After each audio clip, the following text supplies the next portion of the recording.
try to get to the first agenda item, which is proving to be quite difficult. The citizens' comments? Yes, please, citizens' comments. Are there any? I have a comment. Go ahead. Yes. Hello, Valerie. Hello. Hi. Sorry, this is Valerie Lynn at 14 Haven Terrace. And I have 3 brief comments. So I'm sure many of you know that there has been some 40B activity in our community.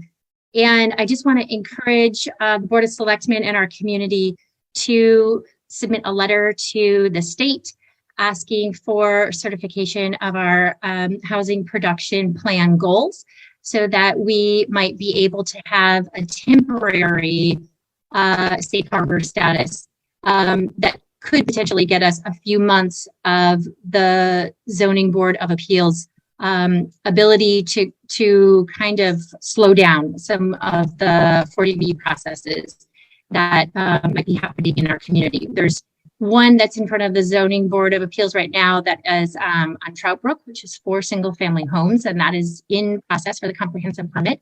There's potentially a second one on Tisdale Drive, I think it is, that potentially could be 42 units, in addition to the 34 units that are currently being built there. And then potentially there could be one over on Junction Road near the high school that could be up to 100 units, depending on what they're able to do with septic and water. So the only one that currently is in front of us is the one that is on Trout Brook. However, if we're able to exercise and be granted a temporary safe harbor status, it doesn't allow us to stop any of these developments, but which we wouldn't want to anyways, but it does allow us to slow it down so that the new staff in our town have ability to kind of onboard, as well as the volunteers in our community who are the members of many of these boards and committees. It gives them a chance to really digest the projects and do their due diligence to do the right thing for our community. So I would ask that the Board of Selectmen support that. And then secondly, I would ask the Board of Selectmen to consider thinking about putting together a housing committee that would look at the housing needs in our community and provide some guidance to either the Zoning Board of Appeals or the various boards and committees that are reviewing the applications for large housing projects. And then that kind of ties into the third piece, which is hail. I think that in lieu of some of the activity that's going on around us, and I did recently look at the Hail Yes website, I didn't see anything that talks about the potential for housing that could potentially go in the hail area. And it might be there and I might have missed it, but I was kind of thinking about that as we were reviewing some of the application documents for the current 40Bs that are around the Dover area. And if you just simply look at the most recent one that's been approved in Dover, which is Red Robin Pastures over on 109, I believe that is an 18 unit per acre density. So if you were to multiply that out and you're looking at Hill, which is 680 acres, even though much of that might not be buildable, even if 50 acres of that is buildable, it could be a potential for 900 units. And if you were to look at the MBTA communities, which is a 13 unit per acre density, I think that's around 650 housing units. So, you know, something to think about with Hale, as people in the community might be asking, well, what could happen if we vote it down? You know, I think giving some sort of a range of housing potential in that area would be useful. So thank you. Okay. Thank you, Valerie. So at 6:35, we have scheduled a presentation by the town investment management firm, Bartholomew and Company. But after looking at the material, again, about a 40-page presentation, we thought we would defer that meeting to another date or look at a different venue for having that meeting. And we simply don't have the time tonight to go through all that material in a thoughtful way. So one of the ideas we are going to pursue is to set up a investment advisory group, probably 3 members, to sit down and go through the material that Bartholomew has sent, and take a hard look with Carl and with Kyle to make sure what we're doing is sensible, and that we understand it thoroughly, because it's pretty complex. I mean, a lot of our money is short money, in the sense that it flows in at quarterly periods, and we don't hold it, we spend it to pay for expenses. We have a cash reserve account that is funded, and we have an OPEB account, which is long-term funded. So it'd be interesting to see, we have the proceeds from the bond offering. That money's supposed to be spent between now and next October. So most of the money looks like fairly short money. And I'm interested to understand how our assets, or how the money is invested, because one of the rates of return looked pretty low, but the information was from the end of the year, it wasn't current. So we'll take that under advisement. I do think we'll appoint that investment committee and charge them with providing us with their assessment and recommendations. John? So, Bob, thank you. That's a pretty good summary of where we are, and the inconsistencies with the report that we received in reading the fine print led me to the conclusion, I think, that you just articulated, Bob, that it's the forum that we went through and the process that we went through with our advisor over the last meeting for the last presentation. It wasn't anywhere near what we needed, and it was just not a very productive forum to get to the bottom of what we were looking for, which is a really deep understanding of how we got the people that we got, what they do for us, and what the expectations of the town should be, and what the expectations of our providers should be.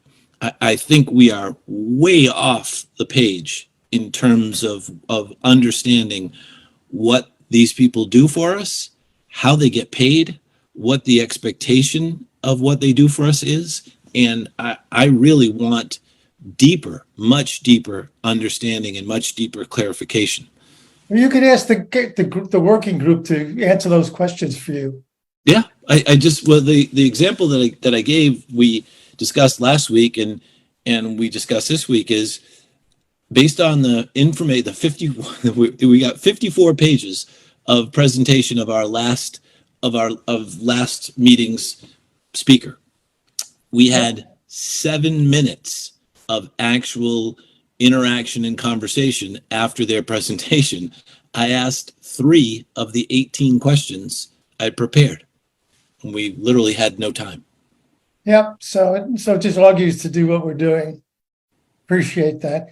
The other side of before I go to Robin, I just want to add, this board has been looking at all of our operations and services as we've gone through, as we lost Dave, picked up Chris, and now picking up Mike, to make sure that we understand all the different facets of town operations and have a working understanding of, what's what and who does what and how is it being done. So this is all part of the modernization initiative that we put together back in 2018. We're just basically rounding out now. We started with the finance department when we brought in the state to help us go through finance. Then we looked at we've looked at operations, we've looked at technology, we've looked at communications, and we're just rounding it out so we have a full understanding of all of the town activities, operating entities and services. Robin? Yeah, I think part of this may be us and our failure to ask specifically for what we were looking for. I agree. I completely agree with both of what you and John have said. This is a whole lot of information and actually should be discussed at a different venue or a different forum. I think really what the goal here was, and first of all, I think all citizens need to understand that investment policy is very prescribed for municipalities under Mass General Law. And so everything we do is in accordance with Mass General Law. However, there are efficiencies that I think we can make. And I also think as a community, we are very fortunate to have a member of our community who does not service the town, but works solely in municipal finance. And I would strongly suggest that we ask her to perhaps sit on this committee, because I think that would be extremely helpful. And she's probably going to kill me for volunteering for that. Again, for volunteering her again. But she would just be very, very, very helpful, I think. The only thing that, Bob, the only thing that I would add to this is how you described our methodology that began 6 years ago is accountability, reporting, and institutional management, so we can transparently report to our constituents. Everything from tree removal to paving the streets to plowing the streets to literally every warrant that the three of us sign, we are required to indicate in each warrant that we do, the one that we did tonight, we have read and reviewed the items in the warrant that the town is spending, literally every dollar that we're spending. And when we uncovered the fact that there are quite literally millions of dollars that the town is relying on, just as you said, Bob, in your opening, with current, we have current payments that must be made with this money. We have to make absolutely certain we're following the same level of accountability, reporting, and transparency for millions and tens of millions of dollars in this particular case, as we do with street paving and tree removal. So those are my comments for this. Okay, we cover it, guys? Mm-hmm. John, you want to take the lead on thinking about who we might want to have? I have, I'm sure Robin has 5 people that came to her instantly. Probably, I'd say 3 of those, my 5 people would probably be the same. All right, but we should just compare notes and the next time we should set it up, right? We should make sure we agree on the names. Don't you think we need to go through the process that we all agreed on? Is maybe we should post something on the website and see if people want to. No. Yeah. You don't think we can get that done in a week and a half? I beg your pardon? You don't think we can get that done in a week and a half? No, I do, because I think we should try to get the word out. I mean, there are a bunch of individuals in Dover that have this is what they do. So I think, and so long as they don't, this is what they did, then they made their money. Right. Well, I know I'm not quite sure on municipal finance, but a wealth of information and knowledge. Right, but we just have to make certain that they aren't providing any services to this. Sorry, Rob. Mike, do you know the process? For posting the vacancies? Well, yeah, that we're looking for people to volunteer for this working group. Okay, so you start working, you can get that done before the end of the week. Do you think Ruth could get it in the newsletter? Do you think we could get it in the newsletter? I don't know if has the newsletter gone out? No, it hasn't gone out. I know it's in draft form, so I'll reach out to her right after this meeting. Thanks. And we could use the social media accounts presumably as well, right? Right. Right. Okay. Well, that sounds like a plan, Stan. And Mike, we will also individually, you can have conversations with us individually about how we best get the questions to you, the follow-up questions from last meeting and the questions for this, what would have been tonight's report. Because as Bob said, there's lots of material, and the material, while reading the fine print and reading the footnotes to all the material that was presented to us, we need more. There's going to be a lot more we're going to ask for the Bartholomew people. Understood. So it starts with current data, right? The stuff that they sent us with year-end stuff. Right. So I think Dave Haviland, who's volunteered already. He's shaking his head. Yes. You have to actually make him raise his hand or something before you just. Well, every time he nods, it's shiny like mine. Look at this. Yeah, I gotta have to do something about that light. So, All right. Any further comments from anyone? No, I think we have a good plan. Okay. Item 1.2, discussion and vote Regale Associates, Inc. contract amendment form. Additional services authorization for hazardous services for the townhouse roof replacement. And I believe Carl Warnick, our superintendent of buildings, is on the phone. Carl, can you hear us? Yes, can you hear me? Yes, We we can, Carl. Thank you. Okay, good. So this is for additional services from Gale Associates to hire files. It's not a file sub bid, but a sub bidder for additional services to get the asbestos abatement approved, to basically review it, which is pretty extensive. They did not, initially Gale did not include administration services for this.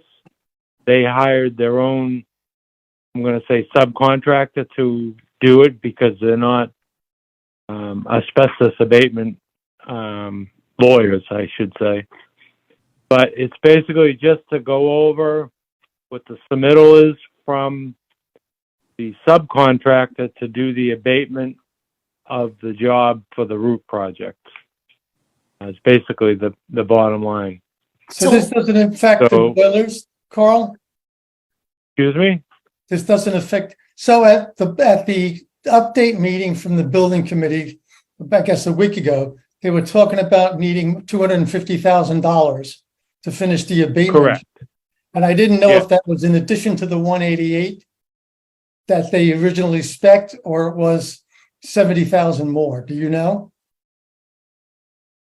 No, because I really haven't been in the front line with the cost factor, only the work factor for the additional work that they needed for the asbestos. Yeah. This So is just to get. go ahead. This is basically just to get the file sub bid for JD&D to do the asbestos abatement for the roof products. It's basically caulking.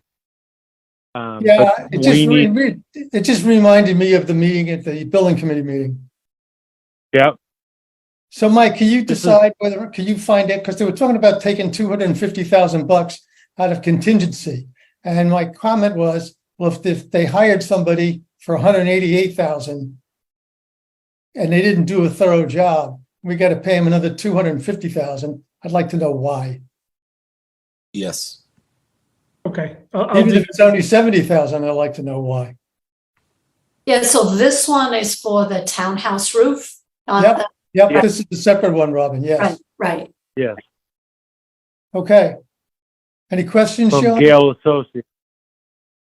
Right, so Carl, I'm a little bit confused. So is there asbestos on the roof? Yes, some of the previous repairs back from the day, the Okay, caulking that they okay, use, it came back hot. okay. You mean So hot that- as in it tested positive for asbestos? Yes. Some that they used back it could be as far back as the 60s. 1970 is when they mandated no more asbestos products, but obviously there's been repairs over the years from 1921 with roof repairs. And it's the caulking that they used to do it. All right, well, now I get it. Okay, All of Robin's engineering work up here on, on the hill is coming to bear fruit. Yeah. He's become an expert, man. All right. So this is basically, the bottom line is Gale Associates didn't, administration purposes, and they had to hire peer consultants to oversee the project through the subcontractor to make sure everything's in the up and up. okay. So everybody knew there was asbestos there, the cost to remove it is already in the proposal. This is really just to The do, administrative cost. well, it's a phase, this is a phase one environmental thingy, right? Yes. Yeah, so you have to, all right, so it's prescribed. Okay, I get it, thanks.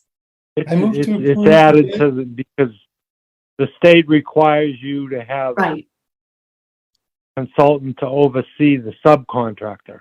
right. You can't get the phase one approval without certified contract. Correct. Okay, Yes. got it.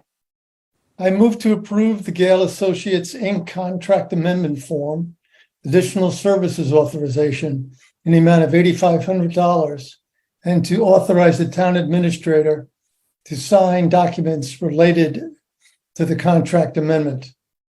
Second, All in favor, aye, Bob Springett. I, John Jeffries. I, Robin Hunter. I had all those questions, I almost forgot to vote. So really though, Carl, there's nothing we could do. There's no alternative to this. No, it's a regulation, basically. Right. It's a regulation through the state. Right. Yeah. Why doesn't the state have some amount of money somewhere Well, they to, have tons of money. They just don't want to give it to you. Yeah, they just want you to certify, so, there's so many things that require phase one environmental work, Mhm. Oh, that whole world got turned on its head, right? right? right? It just, we're faced with $8,500 here with $200,000 or more Well, with Well, that has asbestos. to be confirmed, John. Right, and I think that's for actual removal, which is, Yes, that's for Potentially, actual removal, yes. yes. For actual removal, but we go through a painstaking process with subcontractors and bidders in a bidding process, and they propose, they agree to it, they certify it, and then they come back and say, oh no, we're not going to stand by this because there's more than we expected. Precisely. That's How what is it that seems possible? like. And we paid them to find it. We did. We paid them to find it, and that we required them to disclose to us that they knew it was there and how much it was going to cost to remove. Yep. But it's also based on linear, how much they're actually going to have to remove. But Carl, that's the whole point of having it bid, so they know how much they're removing. yeah, but Well, they always in say, we may not find all of it, but I agree with Bob, if we spent 188 and now there's a change order, that means they were very wrong. Very wrong. That's exactly what I'm saying. They were very wrong. Shouldn't they own that? Why are we paying for them to be very wrong? Exactly the Right. question I asked at the building committee meeting. Right, but none of this has been confirmed, right? No, it's still, well, yes, they were still estimating. So that's why I think Mike could follow up and we can find out, what the actual facts are before we blow our minds. And ultimately, we'll find that out in the meantime, but the building committee will have to recommend a change order, which you would have to approve. So it'll be before you for a vote, once they have those numbers. Okay. Anything else? We'll move on. Yeah, we can move on. Okay. Mr. Blanchard. Thank you. Thanks, Carl. Have a good night. Okay. Mr. Blanchard will provide an update on the recent boil water order issued by Aquarian Water and the steps taken to address water quality issues. You're up, Mike. Thanks, Bob. So I talked to Bob. This has taken up quite a bit of time of myself and our office since our last meeting. We were originally going to do this under the town minister updates, but Bob felt it was important for the public to see we'd be discussing this specifically. So I just had two kind of quick things I wanted to go over. Number one is just for the public's benefit to kind of give a brief overview of the timeline, and then to talk a little bit about the response and what we can and cannot do as the town of Dover with Aquarian. So for the public's benefit, on September 8th of this month, we were notified by Aquarian, and a reverse 911 call went out to their affected customers regarding a loss of pressure and therefore ultimately no water for many customers in certain parts of their system. This involved a Francis Street well system, which was depressurized when unfortunately there was some routine cleaning being done to one of the wells, and that unexpectedly caused a drop in pH in all 3 wells in the system. So the DEP guidelines required the wells to be shut off until the pH is restored. Unfortunately, to further the issue, when there is a drop in pressure below 20 psi to at least 50% of the customers served by the system, in this case it was 100% served by this well system, DEP requires a preventative boil water order. And I think that's just really important to know. We had some residents calling concerned because they got ill, and we just wanted to be clear that this was preventative. At no point was there a discovery of bacteria in the water. But when you have a drop in pressure, it does allow bacteria to more easily enter the system. And so it's done on a preventative nature. And it's prescribed by the DEP, right, Mike? Correct. This is a very cut and dry, if this, then that. And so the boil order was prescribed by DEP. So again, because of that, DEP did issue the boil water order, and again, Aquarian notified the town and sent out reverse 911 calls to affected customers. Once the pressure was restored, DEP prescribes that Aquarian collect 2 consecutive sets of bacteria samples on 2 separate days, and they all have to be bacteria-free before the boil water could be lifted. And that analysis takes 24 hours. So if we collected it today, it won't be back till tomorrow at 7:01 p.m. The first set of samples was brought to the lab early Saturday evening, and those came back negative on Sunday. Unfortunately, the lab, which is a state certified lab, mishandled the second sample on Sunday. And so therefore, that sample was no good. Aquarian had to take another sample, and that delayed the boil water order being lifted. However, additional samples were taken on Tuesday, and then the boil water was lifted by Mass DEP. Aquarian did provide in stock bottled water at the highway, and they distributed over 2,000 gallons of water that were picked up by residents.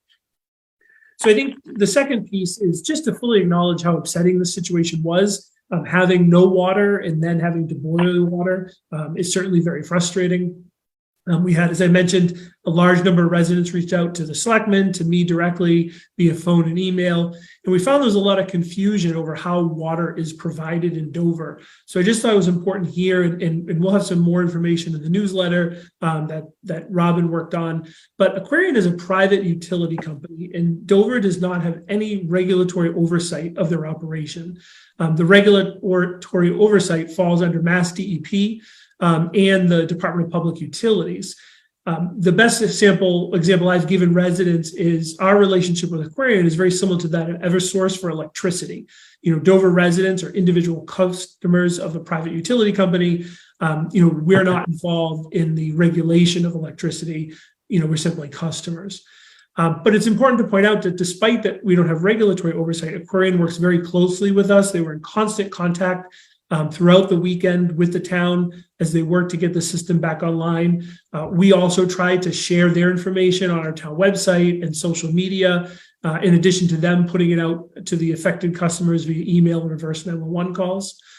We had some news stations reach out to us, and Aquarian was very quick to respond to them. And we worked really hard to be clear that it wasn't the entire town. This boil water order affected about 500 customers, 500 households. And so that could be confusing to people. And we had some people who were boiling water that didn't need to because they heard about it from a friend. But it was only people in this well system. So we worked hard to try to make sure people understood that. And to that end, Aquarian actually went out and hand delivered notices to the affected household. So they were aware, and if people weren't home, they left something in their door or in their mailbox, just to be sure. And then, from my perspective, again, this was very upsetting, very unfortunate, but I really do think Aquarian did work around the clock. They were in constant contact with us, and we will continue to work with Aquarian to understand better what happened, how to prevent this in the future, what kind of steps they're going to be taking. And then I think the last piece is there was a lot of misinformation out on social media and by some very well-meaning people that, well, why doesn't the town just switch over to MWRA? That's the easy fix, just flip a switch and our water problems will go away. But I think it's important to note that that's really not currently an option for Dover. 2/3 of Dover households are served by private wells. The other third are served by Aquarian. And because of that, the town doesn't have a public water supply or public infrastructure to switch over to MWRA. So, it's something that, as the board knows, a water study is being conducted that we hope to have out by the end of this year. That will kind of perhaps give some thoughts on the possibility of sometime in the future that connection.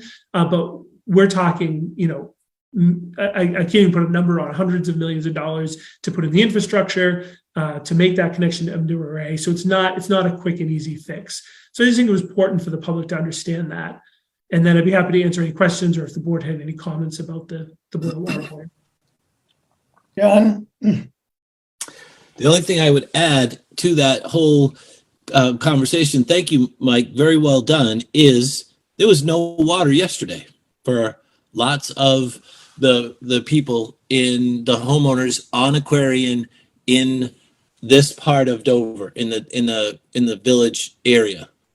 There was an interruption yesterday for about 2 hours of no water. First low pressure, then no water. Mike, do you know anything about that?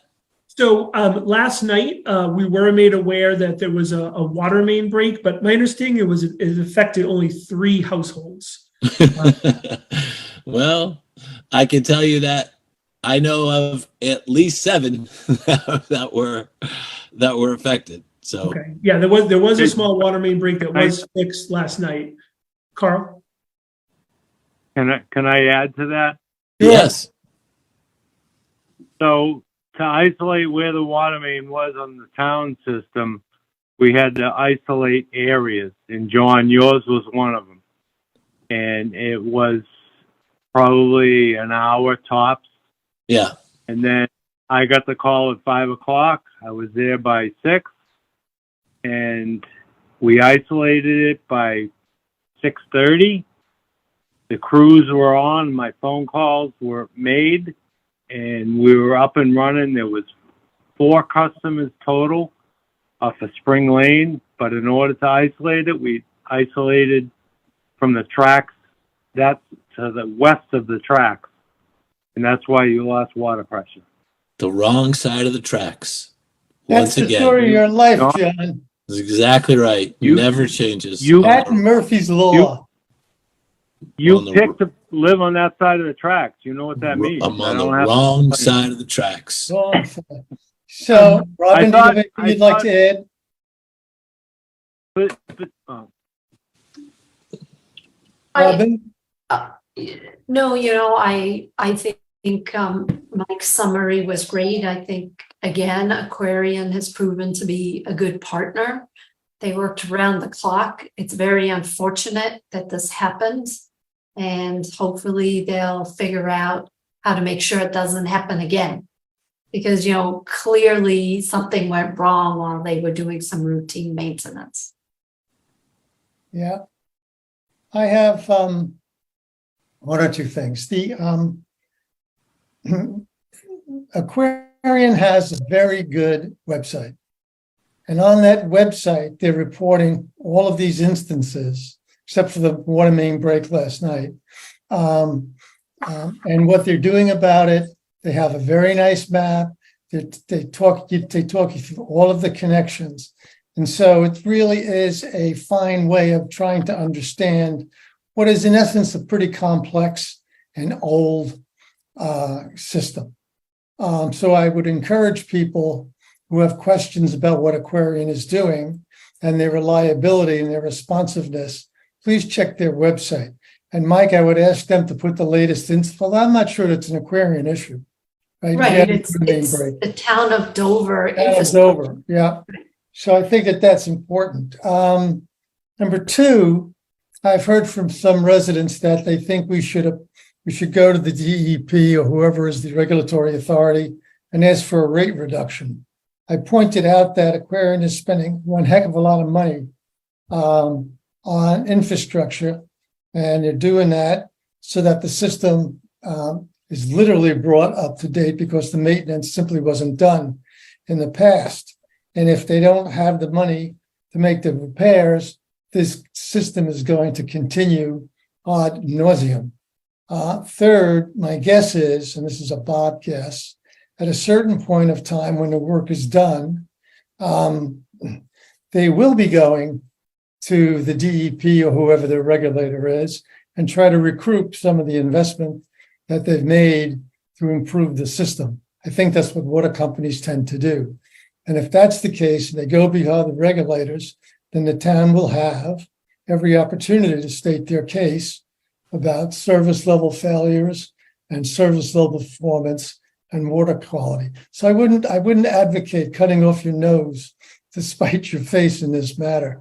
And I agree with Robin and I agree with John. From the regulator's point of view, Aquarian is following the prescribed set of remedies that were agreed with the DEP. And as long as they do that, they're going to be in good standing with their regulator.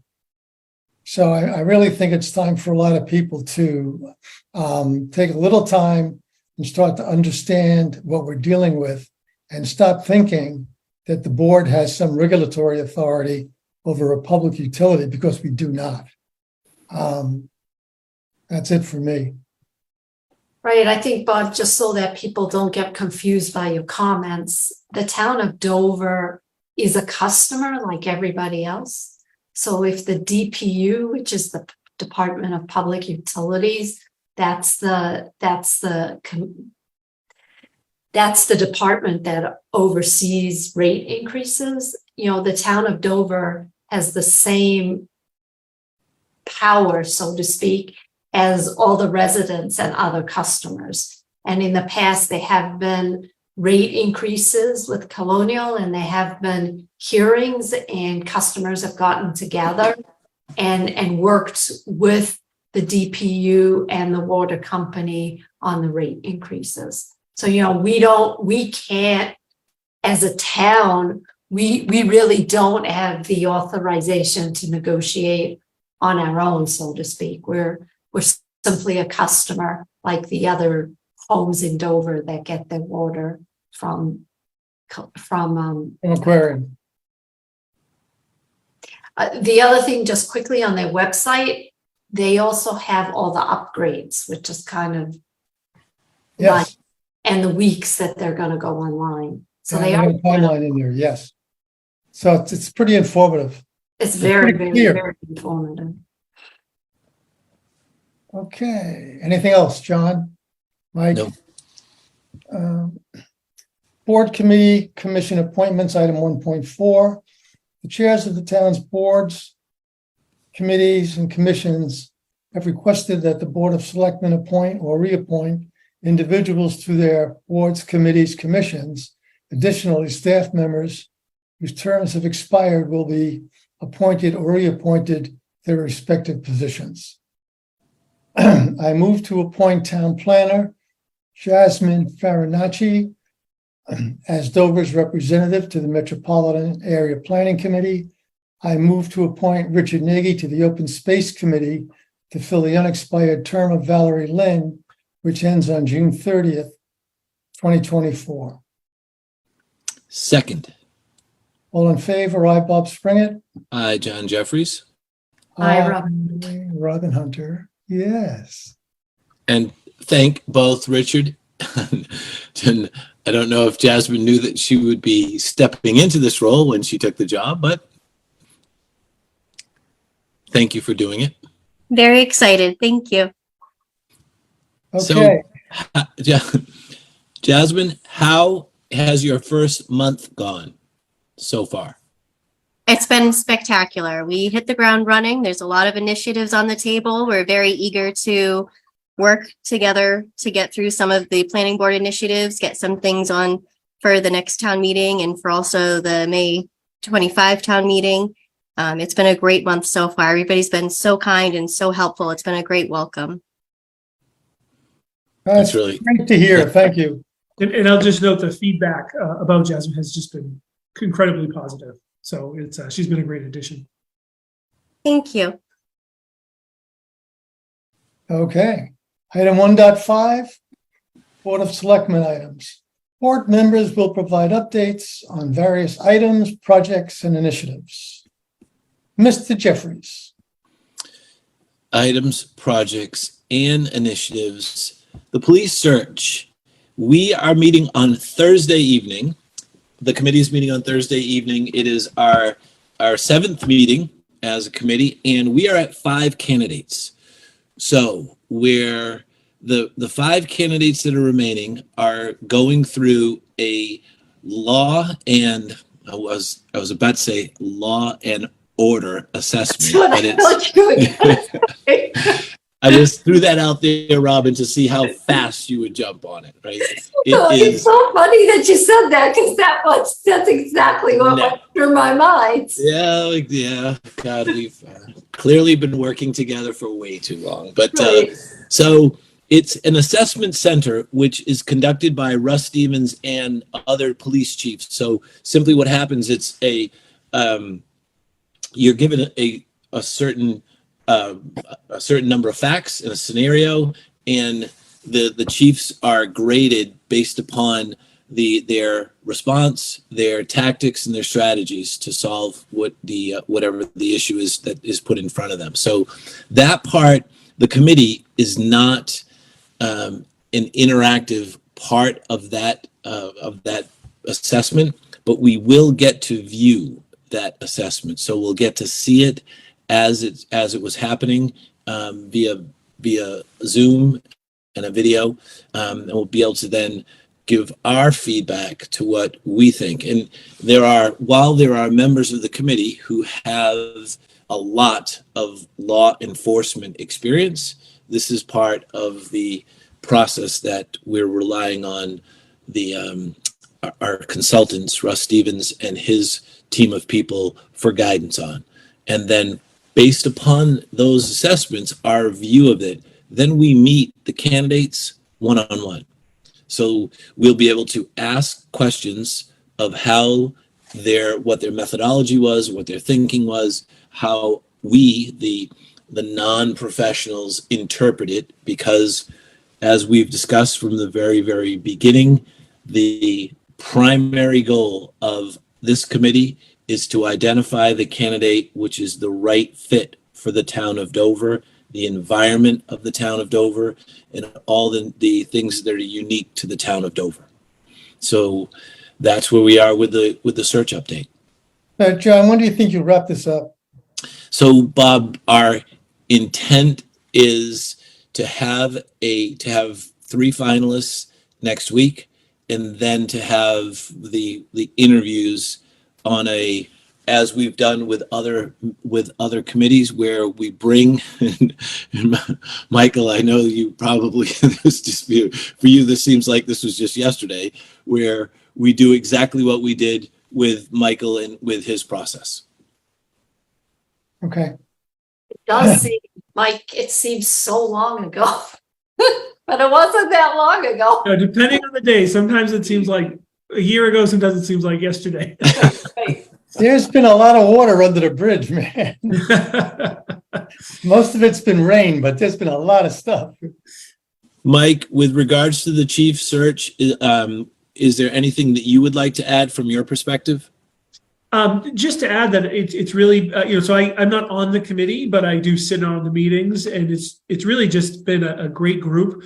The commitment that they have, and as John mentioned, Dover is a unique community, and they're just so in tune to that and finding the right fit for Dover. It's very impressive to watch the process play out. Cool. Okay. Next up is upcoming agendas. Anybody look at this October or November agendas? I didn't see anything unusual in the October one.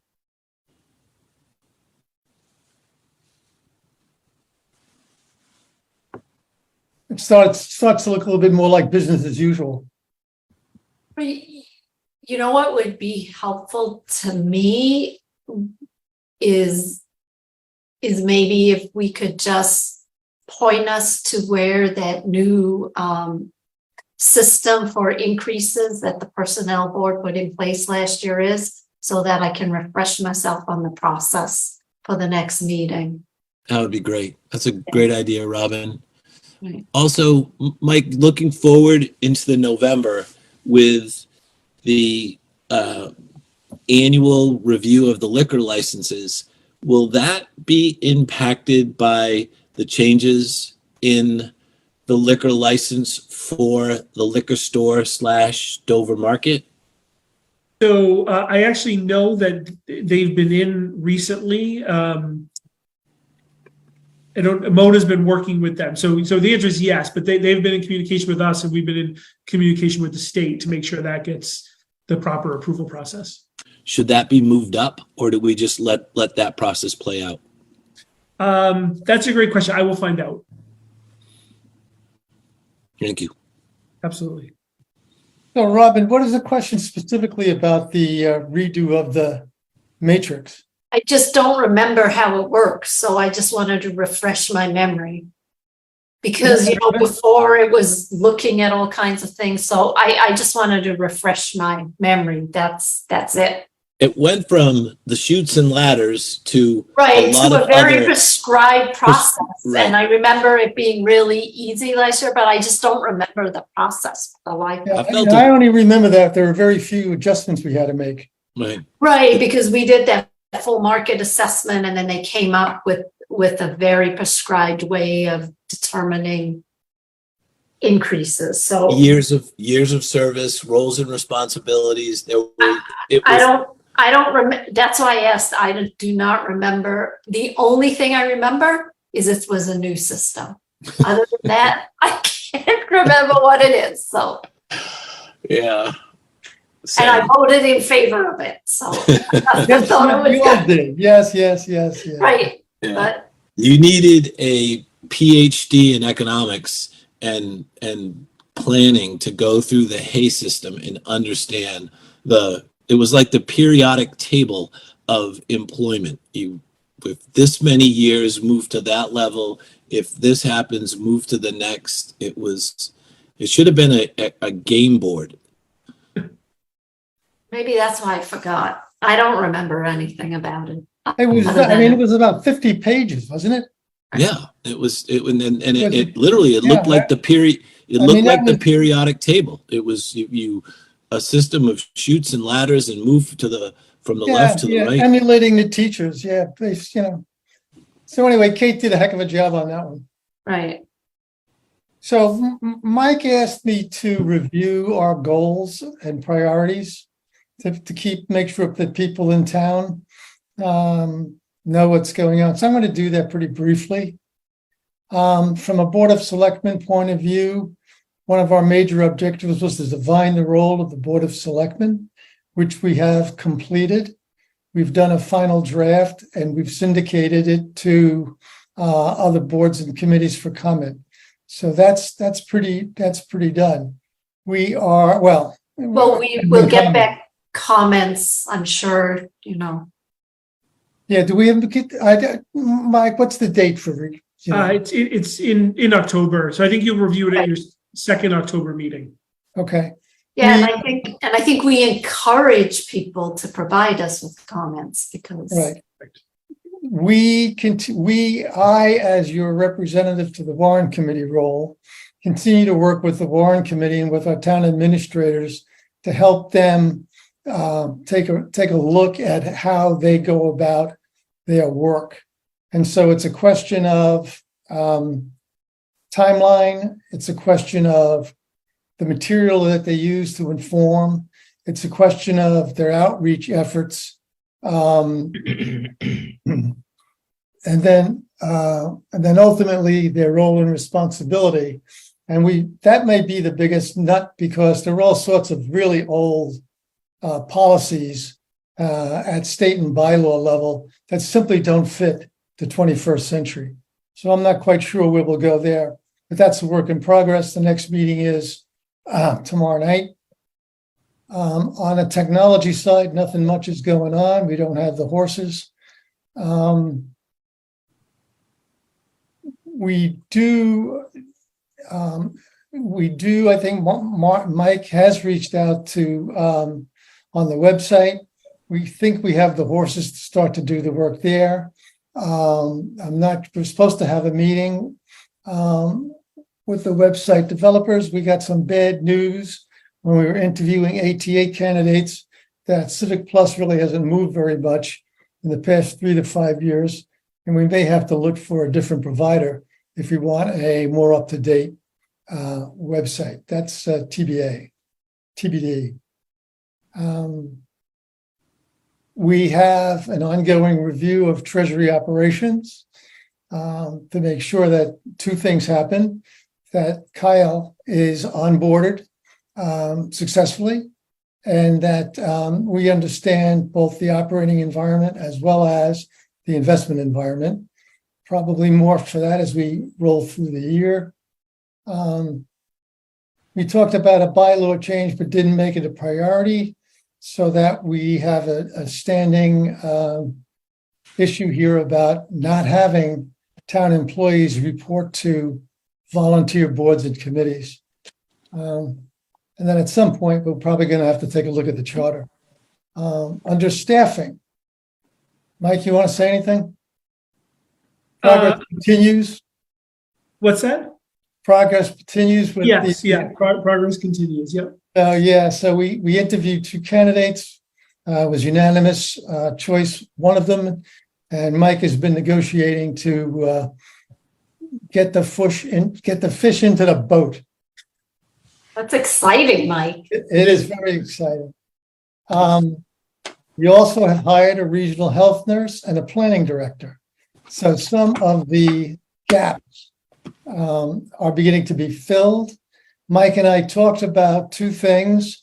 One was I'd like a projection from Mike, telling us what he thinks we would actually need staff-wise to run the town effectively and efficiently with some excess capacity, so we don't run into this, somebody leaves and we're dead in the water again. I think there were 2 business analyst positions. One was Diane Pizak's.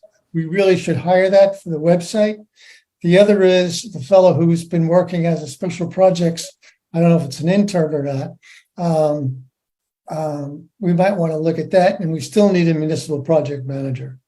So those are the key hires that we've done, 2, maybe 3, and we have about the same number to do to get up to speed pending Mike's assessment of what we actually need.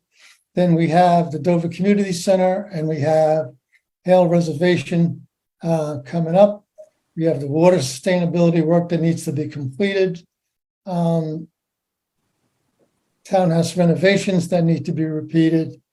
And as we go down the list, we also have 3 to 5 committee took the summer off. They will resume in October.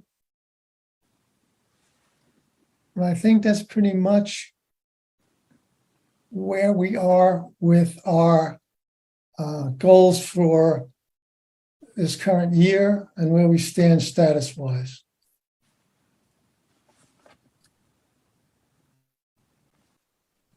John, Robin, anything? As far as the goals go? As far as well, you can comment on that, or I don't know if you have an update. Well, I do have a proposal that I'd like to make, and it kind of dovetails into what the citizen comments were about, right? So, it's become increasingly obvious that we have a lot of land use issues and housing issues. And what I thought would be great is what I think is imperative is that the Board of Selectmen, along with those committees, boards and committees that are involved, all have a comprehensive framework from which to work under.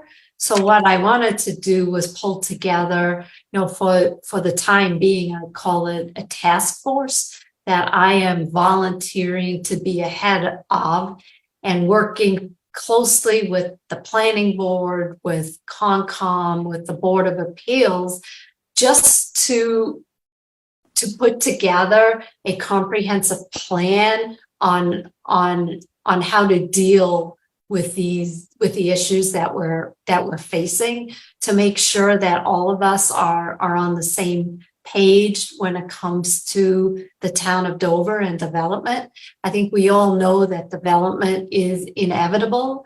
I think, some people throw their hands up and say there's nothing you can do, but there are things we can do. And I think any types of development, I would prefer to see Dover in charge of, rather than it being dictated to us because we're reacting as opposed to being proactive. So, I would like to work with the group, with the other boards and committees, and come up with a comprehensive plan. So I wanted to see if, there was support from you and John for me to pull this task force together. Robin, who would you include? Well, right off the top of my head, definitely the planning board, definitely the Board of Appeals, just so that we all know somebody from the Board of Selectmen. Robin, I would add somebody from open space and, as you mentioned at the outset, Concom, and it's, those are the major groups that have the large committee. They meet regularly. They've got stakeholders. They've got lots of activity, and those are the people who are really that citizens go to. Those are the people who become your eyes and ears of citizens' comments, because as Val stated that in her opening remarks, that we've got one actual 40B right now in progress. That's the Red Robin. And then we have... Well, there's an application on Trout Brook. Application. Right. The application process is a mystery to most people, and even people who try to get involved with it, neighbors, abutters, people who will be impacted by it. They have a very hard time following along. It's not transparent, and it's not easy to follow. And there's also a lot of misinformation if you look at the social media sites. So I just think it would be important for to understand where those applications are right now, to make sure that all the boards and committees understand what are open, and then more importantly for the town, to put together a strategy, a housing strategy. Yeah. Yeah, it'll also include the MBTA proposal. The MBTA Right, well, proposal. it's everything, you It's- know, there's a need for housing. There's a lot of houses in Dover with large parcels of land. Every parcel of land has the potential to be developed, so. Right. You know, Right, we but should just, get I out mean, bylaws. when you're looking at, you gotta look at not just what exists or like, I mean, the MBTA thing's a big deal. Right, and you know, we did have the initial meeting with the planning board, and we're waiting for the consultant to come back to us and give us information. So the MBTA Communities Act will definitely be part of it, and I think, Multi-dwelling, you know, and I think it's important to have a web page that's updated, and we can pull together a mission, and you know, it's just a thought. I haven't completely formalized it, but Robin, I think it's certainly worth investigating, Robin. There's no question about that. yeah, we should add, I don't know how you do it, because you should have some type of a connectivity to the schools, to the school committees, because at back to school night, so Thursday night is the second of 3 back to school nights. Middle school was first, then Chickering, then the high school. So at back to school nights, one of the biggest conversations amongst parents in the hallways are the things that we're talking about. What would a 40B at the high school mean to the environment at the high school? They just, parents can't imagine what the open space next to the high school would look like if there were 100 homes or 20 homes or whatever the number of homes that may or may not be there. But that is a conversation that's happening amongst parents every day. We're also not talking about a committee, we're talking about a working group here. A working group, Right. right? well, And I it's just getting, you know, and maybe at some point it doesn't need to be a committee, but let's start and try to put together a comprehensive strategy. You know, it's certainly the Board of Selectmen, the Planning Board, the Board of Appeals are the key boards that should be involved, and we can go from there. Yeah, so could you draft up a mission statement? I certainly will. Mike, thoughts? It can be my pet project. That'll be your pet project, yeah. Rio 2. Rio thinks it's time to be done. Hey, we're close, we're very close. Okay. Okay, Mike, any thoughts on that? Parking soon. My updates or thoughts on the housing proposal? On Robin's proposal to put together a working group. Yeah, no, I mean, actually, under my update, you know, one of the two things, the water, that's still, you know, taking up a lot of time. And then the housing and 40B projects, a lot of calls and emails. You know, I think to Robin's point too, and I know Carol's on the meeting. And she showed herself, so clearly she was interested in what I was talking about. But it's not Carol I wanted to work with, it was Jasmine. So. Jasmine's here. I know. But to the point of, here, I think. John mentioned a lot of confusion. You know, once an applicant goes to the state and has an application and it gets approved, it's very prescribed ZBA process. We have a number of proposals that aren't there yet, and they don't really have a home. So the planning board is very graciously taking a lead, you know, to deal with one project that's kind of just out there and kind of testing the waters. We have another project that is in the process of going before the state for approval. So I think we all work really well together, but having a more formal task force to kind of talk these through and have that sort of framework, I think would be very, very helpful. Well, you definitely want everybody on the same page, you know, Right. with the same information. And you got to cut this rumor mill down. Which Hard is to a do. challenge. It's really hard to do. It's hard to It's do because absolutely hard to do. information is so spread out. People get their information from very different places. There's no singularity of information anymore. Yep, no, it's a real challenge. All right, so it sounds like you got a green light, Robin. All right, Mike, I'll be in touch. Perfect. Jasmine, I'll be in touch. Okay, town administrator updates, Mr. Blanchard.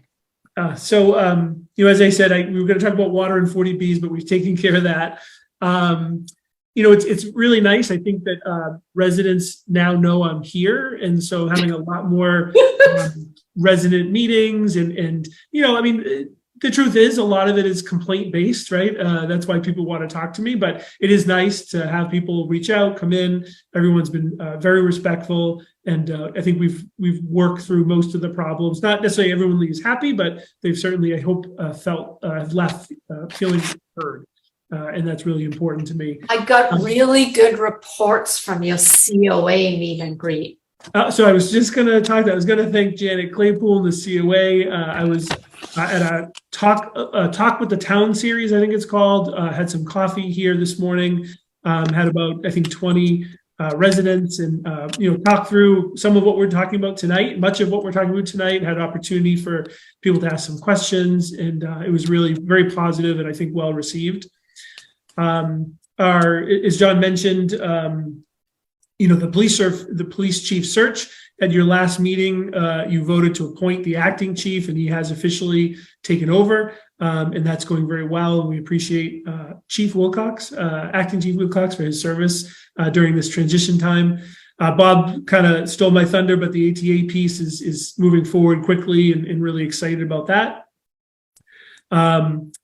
Claybrook Road project continues to move forward. I actually was able to go out on site with Kevin McCabe and get to see that in action, and it was really impressive. They're moving. I don't want to say ahead of schedule, but very much within schedule. So that project is really exciting. I actually met today. My days are getting mixed up. Maybe yesterday with Guilfoyle, John Guilfoyle company, who's our communications consultant. So we continue to look at how we can better communicate with residents. Bob, we also talked through some website things, so they're a potential resource as well. So that was great. And then last, it's come up under the goals and objectives is Hale. We continue to meet offline with Westwood, Hale, and an army of attorneys. As the board knows, you voted to give me authority to release a draft CR when that's ready. It is not yet. But we are continuing to work towards that, and we may be back to the board in an executive session with some updates. But I'll keep you updated, if that's necessary as we move forward with that. But we are continuing to move that forward. Mike, one thing, I think we mentioned last time that the town is moving to digital communication. And we were going to do several things to try to encourage people to sign, A, that they understand that, B, that they know what to do about it, and C, that they actually sign up their email or text, their cell phone, so that they can actually participate in information sharing. So I don't want that to get lost because it's key. We need a database.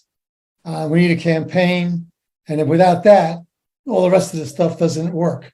Nope, absolutely. You're totally right. And as you know, and for the rest of the board's benefit, the two final ATA candidates actually were asked to do a presentation on that, trying to encourage people to sign up, how they would kind of do a PR campaign.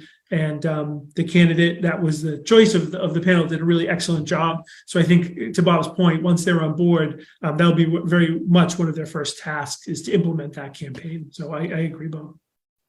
Great. Okay, still keep going, buddy. I think that's the list for today. I think we hit everything I needed to. Could you give us a quick update on how things are going in the treasurer's office on the operating side? Yeah. So as the board knows, I think it was just a meeting or two ago, you re-upped the contract with our consultant who was in there. Sarah Hunter. Sarah Hunter. She's spending no relation. But... No relation. She's spending additional time in there now, which I think will go a long way. And, Bob, to your point, in terms of onboarding, working with Kyle, too many Carls and Kyles, Kyle to, get onboarded, but, he's attended what's called Treasurer School, which was a program that's offered, I think it's out at UMass Amherst he was attending. And then I've been supportive of him attending an MMA program for treasurer collectors, town accountants, again, just to continue to build his depth of knowledge, kind of best practices in other communities, and build those sort of relationships with other treasurer collectors in communities, so that when you have questions or you run into issues, you have a network of people you can call who've dealt with things before, so you're not figuring it out on your own. So Yeah, it's always nice to have somebody sitting in the corner who you can ask. right, absolutely. And then obviously Carl Valente is still on board and doing some great work in terms of working one-on-one with Kyle as things. Well, that sounds terrific, Mike. Yeah. We talked about staffing. Yep. I think we covered it. I think we got it. I think we got it all. I think so. Okay. John or Robin, any other questions or thoughts? We are making progress. We are Going through Mike's list. There's Mike. Just the windows seem done. Obviously, we had a report about the roof. Is the window part complete? So the installation is complete. They're absolutely beautiful. They work. They open. It's really terrific. The two wings of the building are natural wood windows. So we do still need to have those stained. So we're actually Carl Warnick is spending some time with the contractor, making sure the stains match. So that's really all that's left, is just that final staining to match the existing woodwork. In the interior. In the interior, yes, I'm sorry, in the interior, yep. But I mean, from the exterior, they look really good. Yes, yeah, they look very They nice. look marvelous. So, Robin, that thing you would be looking for is the classification and compensation document. Right. Do you have it? I probably have it I somewhere. probably have it somewhere. I mean, I don't think I've ever thrown anything away since 1941. I don't want a paper copy. No, we'll get I don't you. have paper. I lose things in the web. Well, yeah, if you just point me on the website, I know it's there. We can get it to you. After this big fuss that I made, I'm going to have to read it before the next meeting. We're going to hold you to that. There will be a quiz.